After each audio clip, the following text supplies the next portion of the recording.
हर कोई ड्रिंक करे वाला मुजरिम तो नहीं है ना साहब।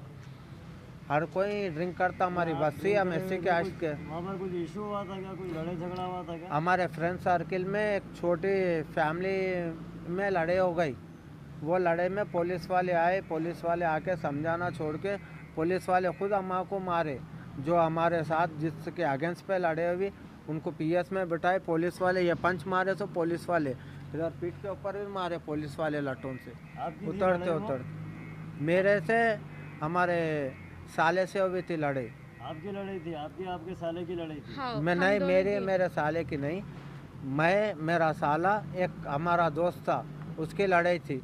इससे पहले भी मेरे ऊपर मर्डर अटेम्प्ट हुआ था, वो भी एविडेंस है मेरे पास, वीडियो प्रूफ है जो मेरे घर के ने आए थे। अच्छा, आपके अगेंस्ट साथ में वाले और एक लड़का जख्मी है, क्या नाम है इनका? उनका नाम किशोर है सर। उनको भी पुलिस वाले मारे या और आपस में लड़ाई हुई? आप